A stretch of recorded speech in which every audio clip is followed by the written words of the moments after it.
Welcome to another Let's Play with Iggy Yggdrasil. In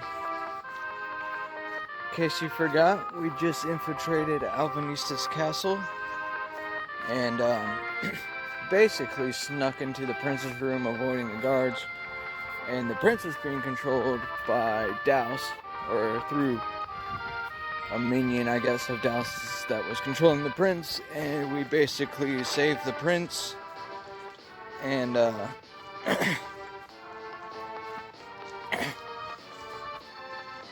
at first we were like arrested or whatever, but then someone came through and was like, "Hey, yo, like, dude, totally just like saved the prince's life," and he was being controlled. So yeah. So after that, you talk to the prince, everything. They let you go. They let you roam around the castle. So what you want to do is you want to go right beside the prince's room and go down. And originally these doors are locked and everything, but now you can go in these rooms now that you done saved the prince. And what you want to do is talk to this magic user here. Magic user basically comments on Arche, and you get to learn 2 spells. Tractor Beam for 4,000, which is pretty nice, but this next move is actually what you really like a jackpot and really good to get. So it's Thunderblade for 12,000. So hopefully you have enough gold and you can get it. It's definitely worth the money, I say. You don't really have to talk to anyone else.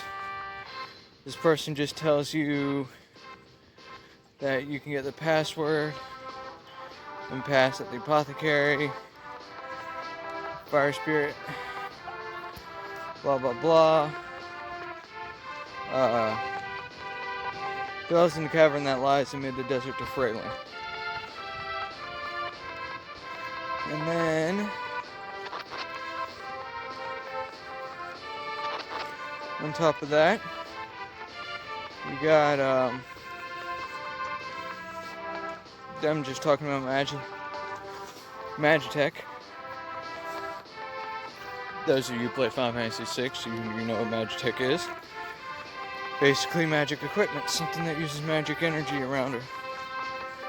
That's around you, blah blah blah, blah blah blah. Undine Limestone Cave.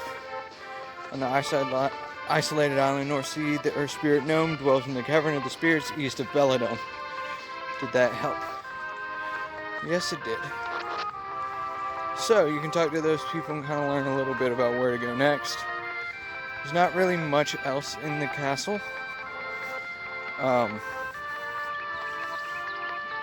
believe we've pretty much already able to get to Aurelia mine shaft, which we need to go next, I believe. I think we got that after we saved the prince. Now, I'm not going to do it now and waste my time. Not this room either. But basically there's a guy that you can play a mini game with. I suck at it. It takes me a while to do, but basically you two take turns taking rocks out of something. You can choose 1, 2, or 3. The last person to take rocks out of it loses. I always end up losing, so I'm not going to bother doing it right now. It's a waste of time.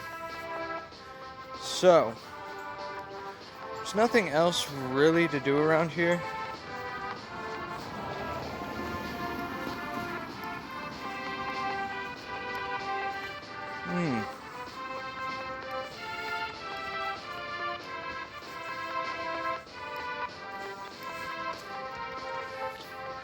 Forbidden spells. Guess who knows forbidden spells? Yeah, you're right. See, y'all get that there? Alright, so here's the connection. The moons. The larger of our 2 moons is named Silveron. Smaller one is Tethiola. These two orbits the planet we live on. Silverant has an orbit of about 35 days, while Phantasia takes about 42. Countless asteroids float between the moons but attract the gravitational pull, but they're only visible by telescope. Sounds familiar, right? Definitely should if you played Tales of Symphonia. Yeah, just something I kind of wanted to show y'all.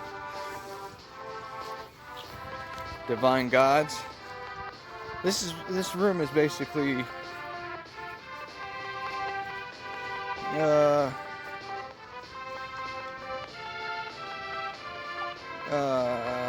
let's see, nothing really there about Symphonia, but the others basically tell you about Symphonia, which is pretty cool, the two moons. And as you all know, I don't know if it's the people from here eventually go to the moons, and that's how they get the names, blah blah blah, and why the names are so similar to the town names here, or what exactly, but technically, according to this, Symphonia is not the same exact world, which a lot of people kind of get confused on. It's not the same exact world sometime later. It's actually technically the moons, which I'm guessing this world becomes destroyed, which would be really cool to have some sort of sequel or game that shows that this world is destroyed, you know? That somehow Dallas comes back and basically destroys the world. That would be super awesome. And that a lot of people flee to the moons, Phantasia and Silverant. And of course you know about how basically they become one world / split apart. See, that's where it becomes iffy, is because Mythos technically splits them apart when they're one world, I guess, but at the same time, according to this, they're two worlds, so I'm not sure exactly where that lies into place. Someone can help me out there. I have to read up on lore and go back to Symphonia and play some more and kind of figure it out myself, because I've honestly forgotten. So after that, what we're going to do, I've already gotten the password, but I'll go back and get it again just to show y'all. But you're going to go in here, you're going to talk to this guy.